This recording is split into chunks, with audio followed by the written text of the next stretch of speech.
Jonathan, so nice to be with you here at the premiere of Father Flanagan movie. I want to just start with what called you to be a part of this project?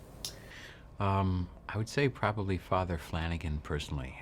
When I watched his story, I just felt compelled to get involved and to see how I could, lend my help and my voice literally to the project. It was just so moving and so well done, and I want people to know about this story that, was so culturally shifting in his time, and just as relevant today as it was when all of these things actually happened. Yeah, absolutely. Was there something that you learned from Father Flanagan or something that really stood out to you while taking part in this film? I think what became clear to me is that his mission is timeless. I mean, there will always be children that are in need, that for whatever the reason, often through no fault of their own, they're burdened with circumstances in their lives that they didn't contribute to, but they're on the receiving end, and it turns it turns out to be a pretty tough break for them. And in Father Flanagan's case, a lot of the kids were orphaned and given up because it was the Depression. It was right after the Depression, and they had, families had no way of feeding all their children, so they wanted them to, if they couldn't give them to, or even before giving them to him, they kind of, a lot of them just left the kids to sort of fend for themselves, and kids, took to the streets and ended up committing crimes, and he saw that, he didn't believe that there was any such thing as a bad boy. It was basically his circumstances that contributed to his behavior, and so he wanted to change their circumstances from the get-go and show them that there was more to life, that they were good children deep down. They just needed to be loved on. And so being the face of Christ to these children was just something that I immediately knew I had to connect with. Yeah, that was actually kind of leads me to my next question. I heard in a clip that was shared on social media you saying that Father Flanagan was very much like Jesus Christ to Yeah. all these boys that he served.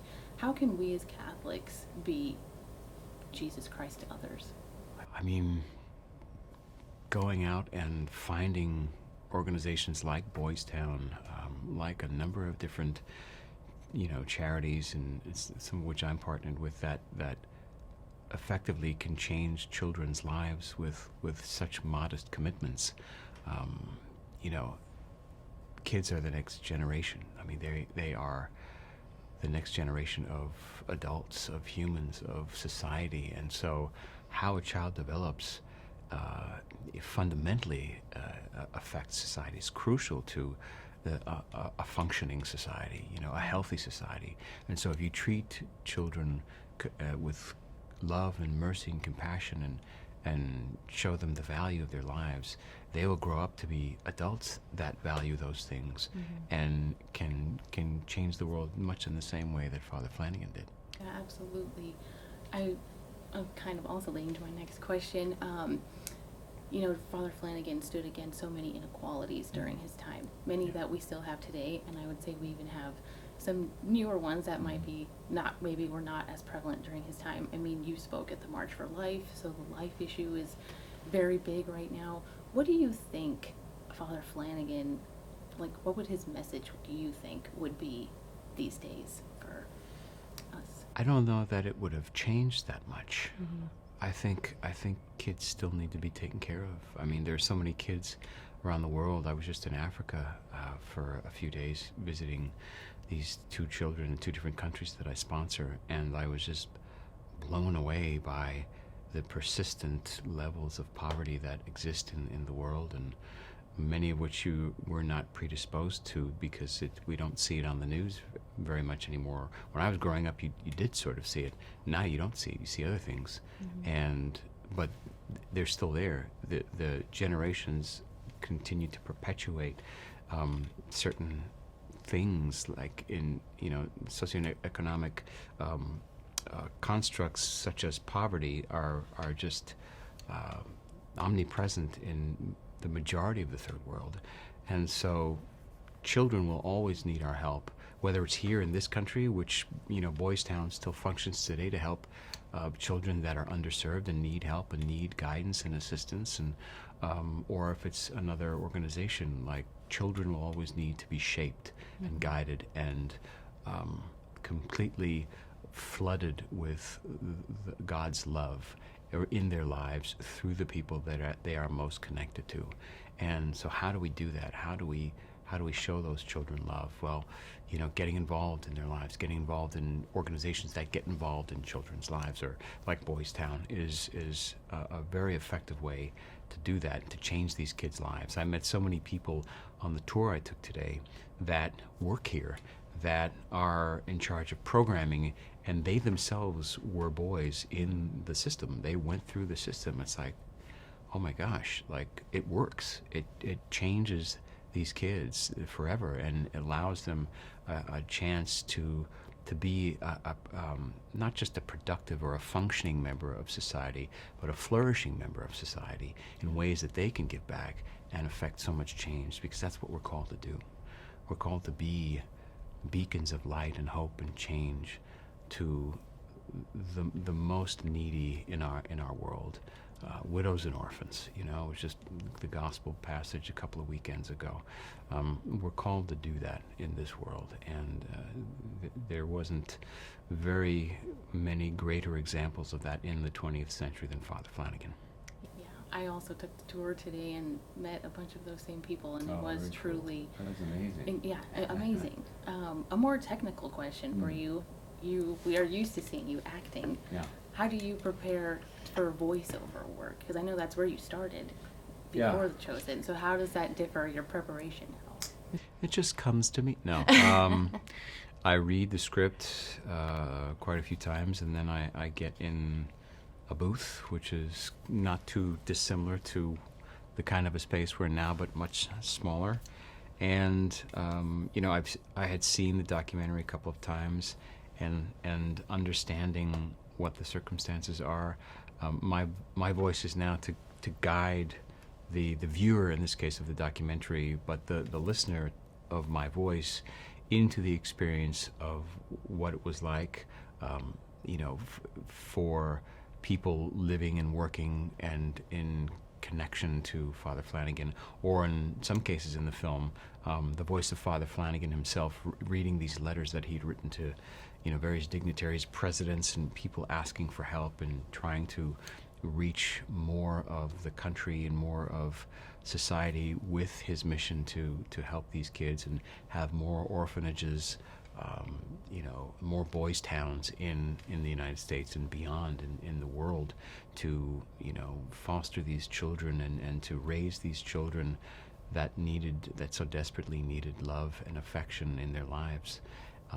And so being a part of the audio element of that, just trying to tell that story, just using my voice, is something that can be more of a challenge in some ways, but the demands are different than acting on camera. So voiceover was always my first love. It'll always be my first love, and the fact that I get to work on camera from time to time as well, and currently at least play the greatest human god in history is just it surpasses my wildest dreams. Why do you feel that this story is important to tell right now in current society? I think that thing we're talking about there, in that there will never be a shortage of children or the next generation of young people that need shaping. You look at society today, kids are bombarded with all kinds of imagery that is terrible for them, that is not healthy for them, that is damaging to them. And, that has an effect on their physical, mental well-being, their spiritual well-being. And so I think being able to participate in the telling and the reintroduction of a story to the modern society, to the modern age, to the current audience of media consumers that really elucidate this revolutionary thing that this priest did, this immigrant priest did in the United States, which was to set up, reform the child welfare system, basically, in the United States. As a humble priest, more people need to know about his story, and also need to know that this work still goes on. This work is still happening today. I mean, you and I both happen to see these children in the middle of their stay here in Boys Town, going through this process. So they need our help, they need our support, and the work and mission of Father Flanagan will continue long after I'm gone. So, is there a part of the movie or a quote maybe that really stood out to you? I think Father Flanagan's perspective that there are no bad boys. There are essentially, and I'm paraphrasing this part, but there are circumstances, there are conditions that contribute to children's behavior that in many of their cases most often is beyond their control.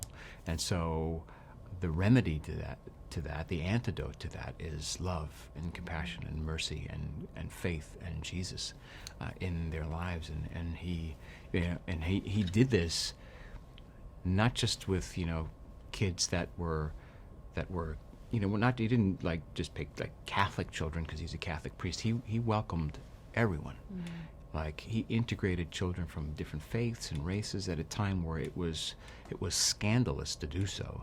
So he was, I think of him as this warrior revolutionary that went against the system, but he did it in a way that abided by the laws of the country in which he was now, an immigrant. So he did it in a way that I think only God could have actually accomplished,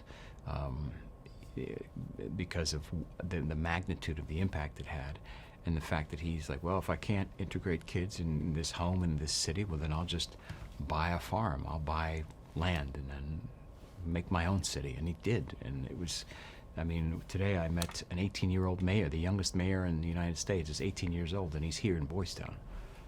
Wow. I'm like, what? Mayor, okay. Wow, I hadn't done that much by the time I was 18. Yeah, so it's an impressive place. Yeah, no, absolutely. And as a mother, me personally, Father Flanagan is such a role model for us parents, I feel like. Have you been to the chapel yet? Yes. Visited his tomb? Yes. Yeah. It was beautiful. Peaceful. Yeah, it was. And I took his little prayer card for parents. So I need this. Amazing. The last question for you, Jonathan, would just be, what do you hope viewers are going to take away from this movie? That they can have as much of an impact as Father Flanagan did. I think through discernment and through listening to the voice of Christ within them, that they can affect the lives of children around them within their own community, by simply just loving on kids that might seem like troubled kids, or kids that they might seem unruly. But I think if we're approaching them with the love of God and seeing them as Jesus would see them, I think you have the opportunity to change your child and the next generation of children's lives for the better. Absolutely. Thank you so much, Jonathan, for sitting and chatting with me.